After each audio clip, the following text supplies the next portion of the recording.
Hello folks, and welcome to Cur3t's Corner. Today my guest is local radio and TV icon and my former neighbor, Wally Peel. Before we get started, some clarification on my title. If you look at my logo, the 3 in my name is silent. Okay? And I'd like to take the opportunity to thank the multi-talented Haley McKnight for her artwork, although she might have done too good a job, since when I picked up the poster from Signs Now, Trevor, the owner, told me, "You're not nearly as good looking as the guy in the logo." So here we go. When I first sent an email inviting Wally to be the second guest on my new show, I got a kick out of his response. Quote, "Well, I am not an athlete, never played sports other than some grade school stuff," Wally wrote. "I was small and uncoordinated. The only athletic thing about me was probably a case of athlete's foot somewhere along the way," unquote. After I explained to Wally that it was more of a variety show, he agreed to come on.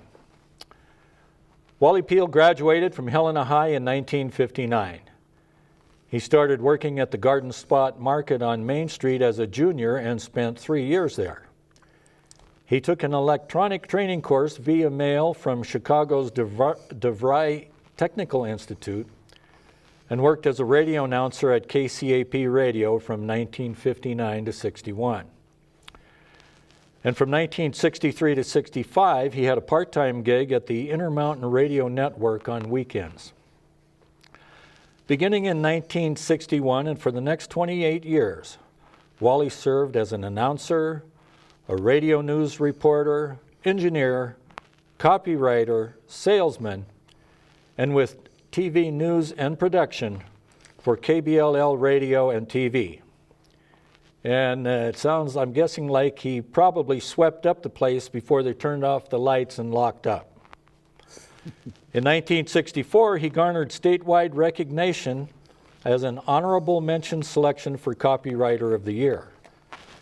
In 1969, Governor Tim Babcock purchased the station and then sold KBLL Radio to Holter Broadcasting in 1970. The radio station was relocated to Colonial Inn, which was also owned by Babcock. From 1989 to 2014, Wally worked at KBLL Beartooth NBC, owned by Big Sky Broadcasting. He worked as in master control and programming and as a website coordinator. Wally retired in December of 2014. In 1999, he had married Donna Kotke. She passed away in 2017. Over the course of his 6 decades in the news industry, Wally told me that he, quote, always looked forward to going to work. So now it's my pleasure to welcome Wally Peel to Cur3t's Corner. Welcome, Wally. Thank you, Curt. Yeah. It's a pleasure to be here. Nice to have you here. Before we go any further, I'd like to welcome a charter sponsor to the show, Exit Realty and Bob Denherter. Bob's phone number, 406-449-8831, and he's located at Western Premier Helena Great Northern Hotel. Bob was a roofer in the mid-'70s and played a little rugby for several years before getting into the real estate business in the early 1980s. Exit Realty, locally owned and internationally strong. Thanks, Bob. So just some info on my connection to Wally. Like most people in Helena in the 1960s and 70s, being my teenage and early adult years, I have a clear memory of Wally's newscasts on TV and radio. And he had that great radio voice that they all have. 3 decades later, when Melissa and I bought our house on the 800 block of Jackson Street in about 2004, across the street and 3 houses down was this quaint 1-story home painted different shades of green, including several images of shamrocks. The neatly kept lawn was even mowed by a little leprechaun mannequin riding atop one of those remote-controlled lawnmowers. And I'll tell you, I had to look at that thing a couple times to figure out, now, is that a real leprechaun? Or no, okay, it's not. So I'm guessing you might be Irish, Wally? Yes. Okay. And the leprechaun's name was Seamus Finnegan. The Seamus Finnegan. Okay. He did a good job too, didn't he? He did. Took him a while, but you know, he'd have been a lot faster if he didn't drink so much. That's what I was fascinated watching him the first time I saw it. You know. Anyway, so I soon met our new neighbors, Wally Peel and his wife Donna, and my first impression was, wow, it's Wally Peel, and he looks and sounds just like he did on TV and radio 30 years ago. Anyway, we wound up being neighbors for about 13 years. Okay, so anyway, let's just dive into our Q&A segments with Wally. Let's go back to the beginning, Wally. Okay. Tell me about your family's start in Helena and what your folks did. And then we'll get into how you first became interested in the news profession. Okay, we moved here from Butte. My dad was a miner in Butte, and my parents bought the White Dove restaurant down on Main Street, which is across from General Mercantile, and they operated that for a while. Mom made the best pasties in town, being from Butte, and she later went to work at Woolworth and retired from F.W. Woolworth. Okay, very good. And now your interest in being a news person, when did that start? Well, I listened to the radio as a kid. The radio was our prized possession back then, listening to all the soaps and such, and I just decided that's what I wanted to do when I was about 5 years old. And I never missed the Montana Livestock Auction Report on KXLF. That's where my love of country music came from. Oh, nice. Now, when we first met, you told me, one of the first things you told me was, did you really only own one sports jacket for your entire career? Do I have that memory correct? Yeah. Is that true? Okay. Yeah. One sports jacket. Right. 45 years. 45 years. Well, that's you stayed in shape. You didn't have to buy a bigger jacket. Yeah. Or I put it in the closet when it wouldn't fit. There you go. Okay, so tell me a little bit about your mentor, Doug Sutherland. Doug was probably one of the most popular morning men in Helena radio. He started out working up on 11th Avenue when the station was KXLJ, and he followed his interest. He became program director at the station. He left here for a while and went to Provo, Utah. Then he came back as manager. And the one thing I mentioned to you was about a story of him getting a phone call. He received a phone call one day from a lady who said she lived in the 6th Ward down here. And she said that there was a man at her door wanting to rent an apartment that she had. And he told her that his name was Rod and that he worked at KBLL. He looked like he'd just gotten off a freight train, so she wasn't so sure. Skeptical. So she called Doug. And Doug says, no, I don't have anybody by the name of Rod here. And he says, how much is the rent? She told him. And he said, I'll pay the first rent, the first month. First month, yeah. Tell Rod the boss wants to see him. Hired him over the phone unseen. Unseen. Yeah. And the next day, the guy comes into the station. He looked like he'd fallen off a freight train. He had a big black dog with him that he tied up out front. And Doug interviewed him and hired him.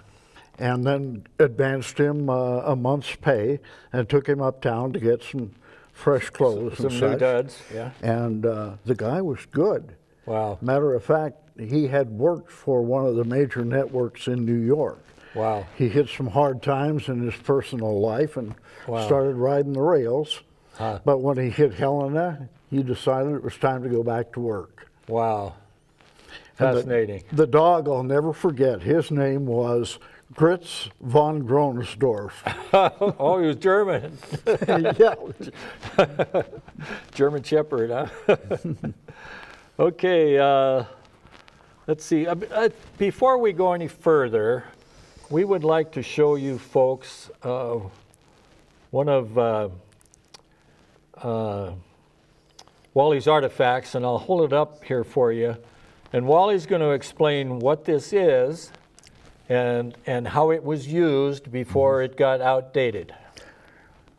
Well, NBC had a logo, an audio logo called the Chimes, and it was a 3-note chime.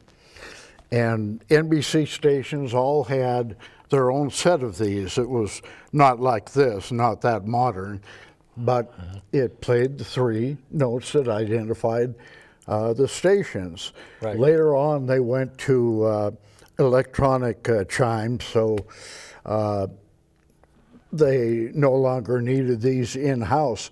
But when an announcer would get done with a newscast, he would play the 3 chimes. Wow.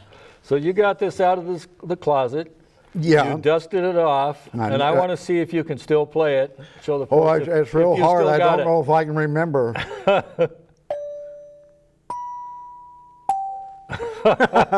Hours and hours of practice. Hours folks. and hours of practice. Thanks, Wally. And this is just like your... Yeah, that's just, actually, that's a computer microphone. It's just a toy. Sure. Okay, in the early 60s, we had a fella here that came here to play baseball. His first goal was to break all the Babe Ruth records, he told me when I interviewed him in 2005. But his second love was playing the guitar and singing. So his name was Charlie Pride. Oh, yeah. He just passed away a couple years ago. And so tell the folks your Charlie Pride story, if you will. Well, Charlie, of course, as you mentioned, played smell right baseball, and he became very popular here in Helena as his music career started to take off. And he was living in Great Falls. He had moved up there, yeah, right. And he recorded his first album, which had Snakes Crawl at Night on it. And we were doing remote broadcasts at Parts and Drug downtown after that album came out. Right. And during those broadcasts, I asked Charlie how he got his first copy, how many copies of the record RCA had sent to him, and he said, none. None? Oh, how did you get your first copy of your first album? He said, I had to go stand in line at the record store and pay for it myself. Wow. I'll never forget that. Yeah, He was a gem of a guy. couldn't even get a complimentary No, he never copy. did. And so then every once in a while wouldn't you get a visitor, a knock on the door of somebody that were In the pushing Charlie's songs? It was Charlie's little boy. And every once in a while, I'd see the control room door just kind of open. I'd look over, and there was this little guy, and he'd reach up and he'd say, holding the record, he said, my daddy sent this. He'd hand it to me and run out the door. I wanted you to play it. I think the oldest one's name is Craig. I could be wrong. I think so, and I think he does rap music. Does he? Yeah. Yeah, okay. So next on the list tell me some about the dignitaries.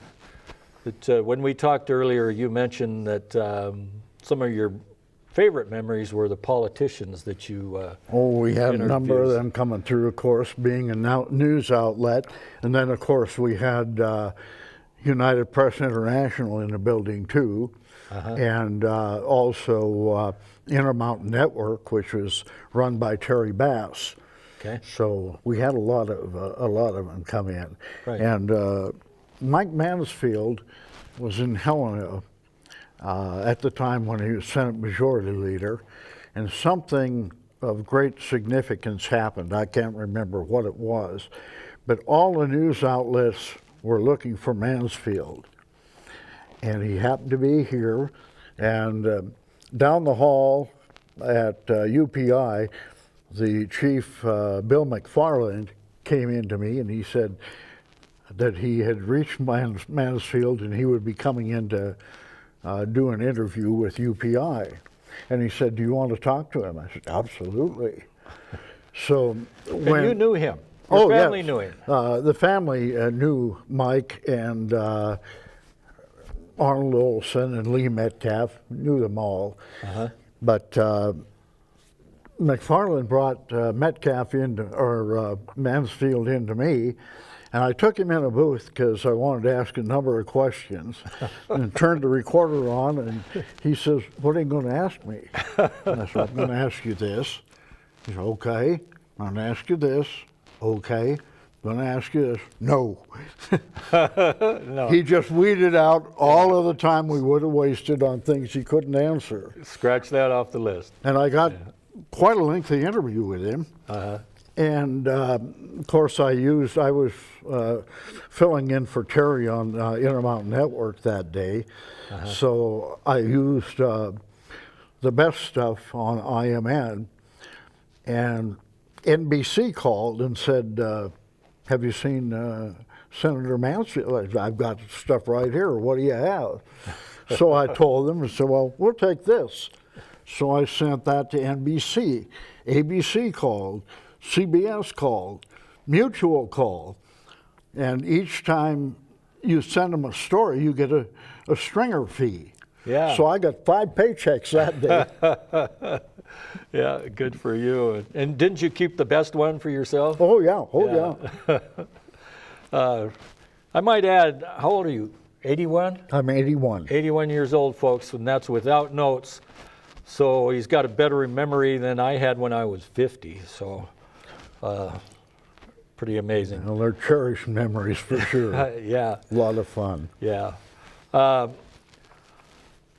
So that's neat. You scooped 4 major networks and got a bonus. And they all sent me checks, Yeah. plus I got the check from IMN. Yeah, nice. You mentioned Terry Bass a little while ago. Tell me some of your favorite Terry Bass memories. Well, And Terry, Terry's still with us.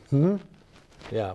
Terry came to Helena from Butte in 1963 and started the Intermountain Radio Network. And that network was based out of Salt Lake, and it was, the Montana Bureau. And I think it served 13 or 14 stations in Montana, and the signal, of course, then went into Idaho and as far as Washington. And Terry was here basically to cover the legislature, and they found that not only did he do a remarkable job, but it was a very popular news broadcast, and so it remained as a network for many, many years. Yeah. And of course, anybody that was around here remembers Terry voice, like yourself, you guys got that great radio. Yeah, very familiar. Radio voice, in addition to the great talent that you have. Next up is, we're going to talk a little bit about Patty Hopkins, who I wrote about for her figure skating, but she was also, she had a short profession after skating with the Ice Capades. That she did. And before we start on that, I got to tell you, when I was doing the research for my interview with Patty about her ice skating, I got in contact with her, and I found out that she asked me about Lanny Fred. Okay. Do you know Lanny Fred? I said, yeah, Lanny was my high school gym teacher. She said, well, Lanny Fred was my boyfriend, and they broke up. I don't know if they broke up, but she left to pursue her career, and they went their separate ways. So I was actually in contact with Lanny for some other stuff, sports related, and I mentioned that I had just interviewed his old girlfriend,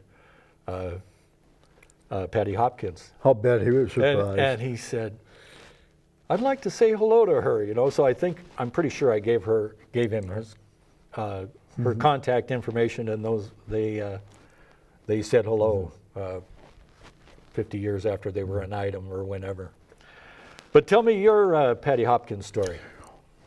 Patty went to school. She was a couple years ahead of me.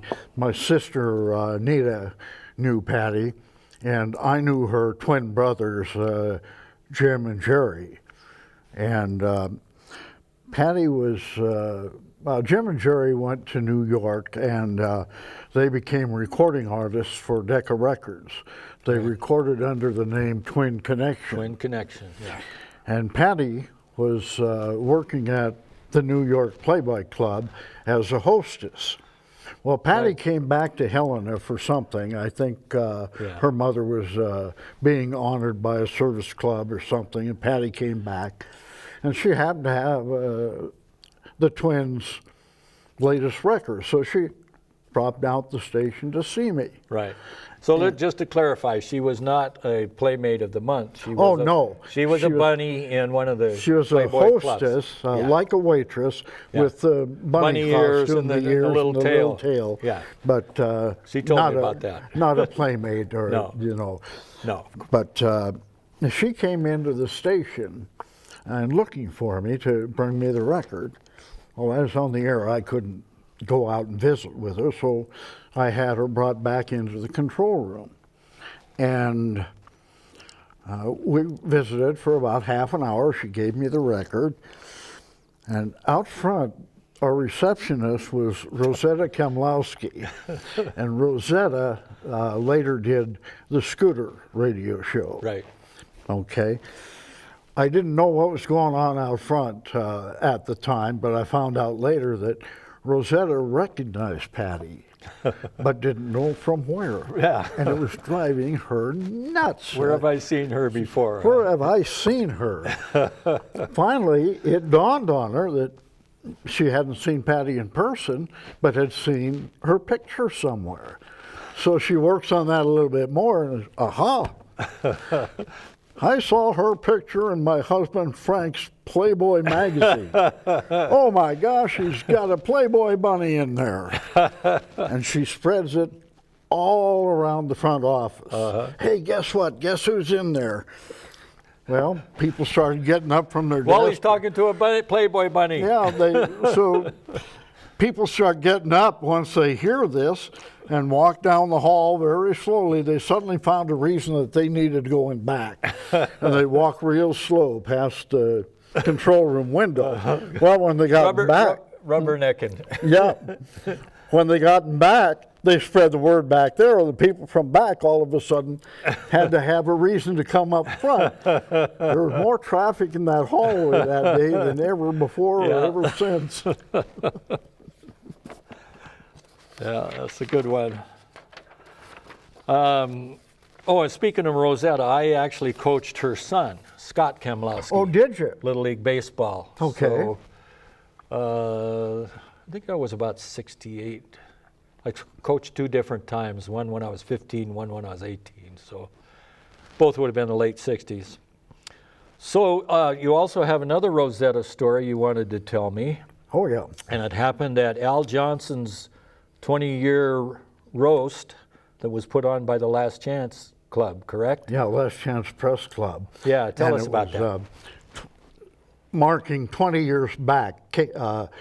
Al had started at KXLJ, then he went to KCAP for a while, and then in '61 he came back to KBLL, and this was Press Club Al Johnson Roast. celebrating 20 years back. And it was every bit as good as the Dean Martin roasts that we were seeing on TV, but all with local people that knew Al. Yeah. One of the roasters was Rosetta, that we just mentioned. Right. And she had quite a long dissertation picking on Al. And he had to sit there and, of course, listen to all this. At the very end of her dissertation, she said that Al had one bad habit, and that was that he left the toilet seat up all the time. She explained that in radio, you know, if you're on the air, you don't have much time to run into that bathroom, take care of business, and get back to the control room. And so Al was always leaving the toilet seat up. And she explained that up there in the Colonial, we had one bathroom. So it was men's room, women's room, whoever was there. It was a co-ed bathroom, yeah. And so Rosetta complained that from time to time she'd go in there after Al had been in there, and she'd go to sit on the toilet and end up in the toilet. Well, when it came time for Al to Respond. He looked at Rosetta and he said, "Rosie," he said, "if that really happened to you, I'd be interested in knowing if it left any permanent marks." And he said, "and if that's the case, I'm really curious as to what color they are."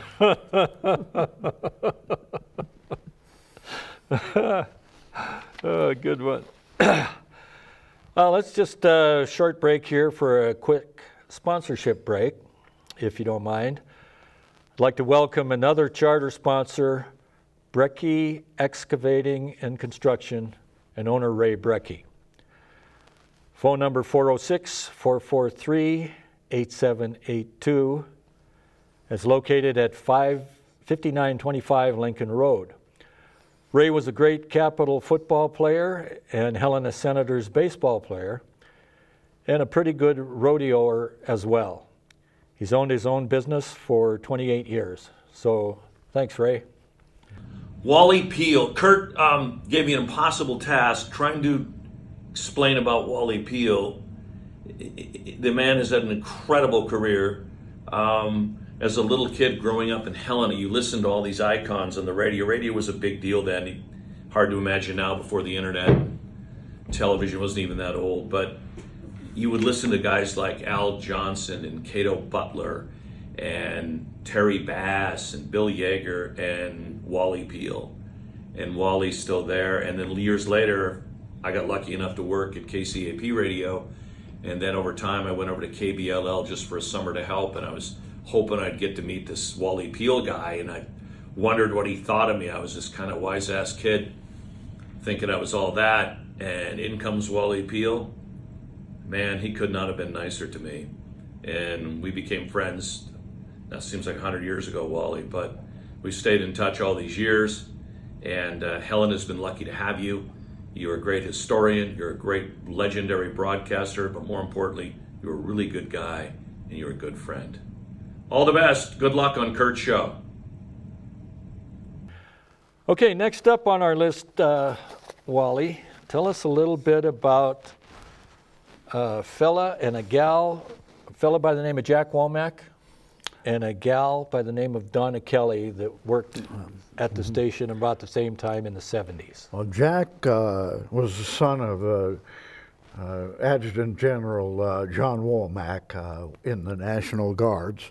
And Jack was very interested in radio. And I didn't work very much with him. He worked at KCAP for quite some time and befriended our friend Cato Butler. Cato the cat. And Cato is his mentor, I'm sure. Yeah.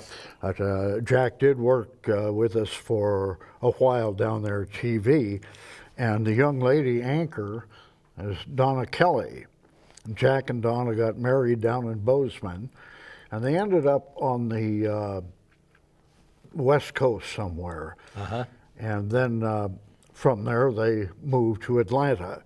And Donna was a nighttime anchor on CNN for quite some time. Right. And Jack is still there, and he is now an executive vice president at CNN. Right, yeah, because I remember watching Donna on CNN, and hey, that's a gal that started out in Helena. Yeah, she started out here. Yeah, And she's now at KBZK in Bozeman. right.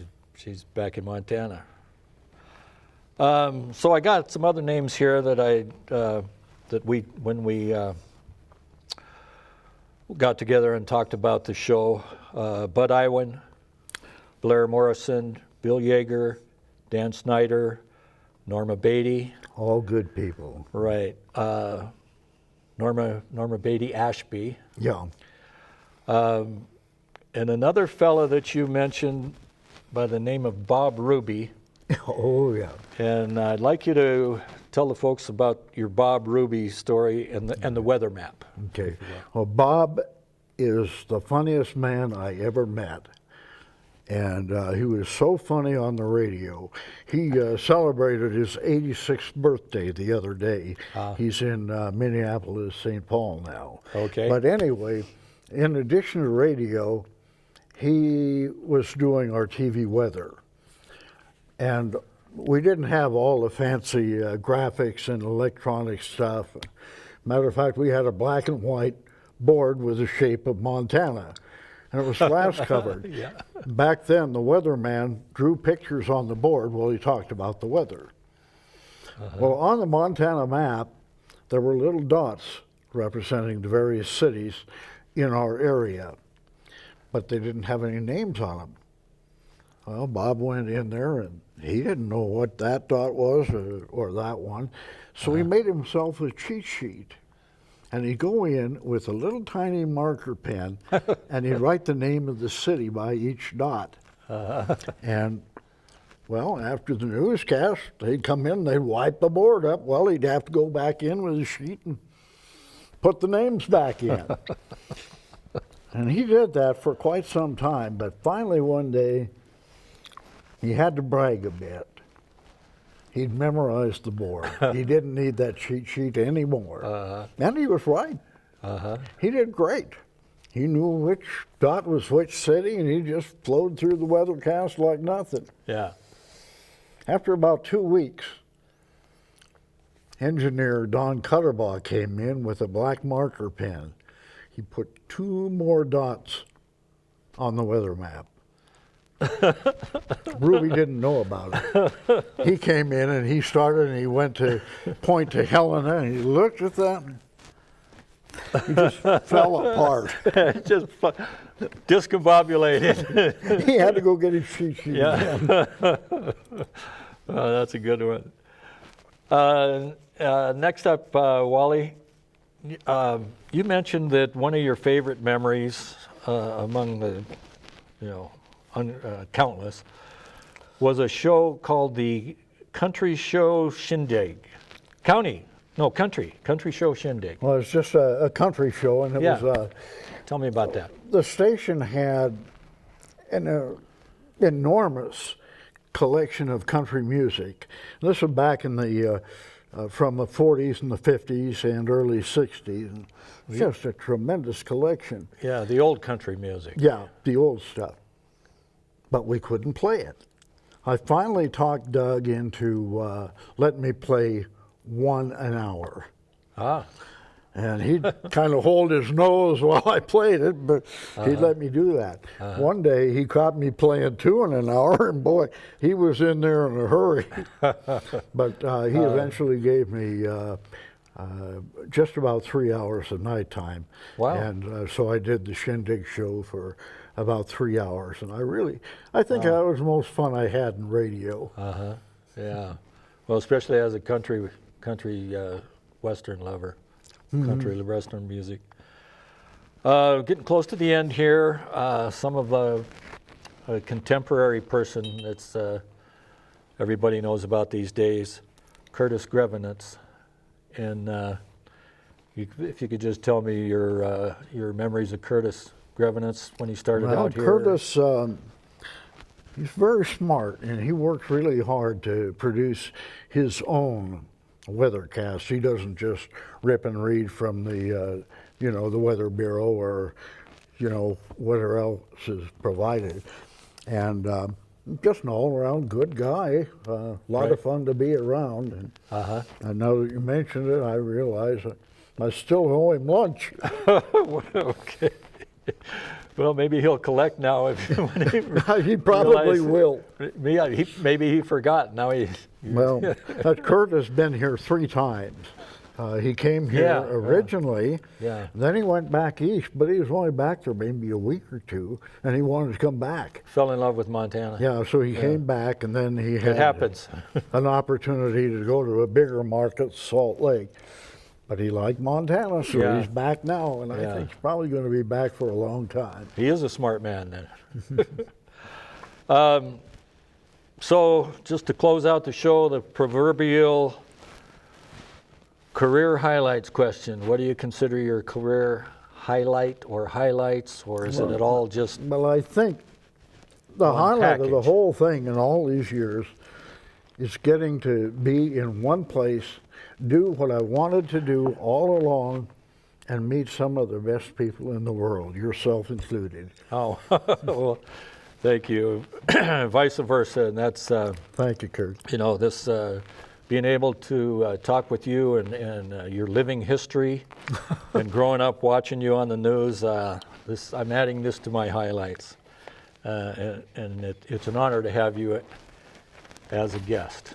So Well, I'm honored to be here, my friend. So thanks for being here, Wally. So that wraps it up for this segment of Curt's Corner. I'd also like to thank again my business sponsors, Exit Realty and Brecky Excavating. Plus a shout out to a couple of new individual sponsors, Pat Murphy and Ken Nettleton. Pat served as Capitol High's football coach from 2004 to 2014, and he guided his Bruins to 4 state grid championships. And Kenny and I have been buddies for about 40 years, beginning with our association on the local pool tables. So if you'd like to be a sponsor on Curt's Corner, phone or text me at 406-594-2878. And just remember 406, Hey Curt. Or you can email me at curt52s@bresnan.net. And keep an eye peeled for my next show, when my guest will be Dean Retz. So long for now, Shaka, and a little traveling music genie, if you please.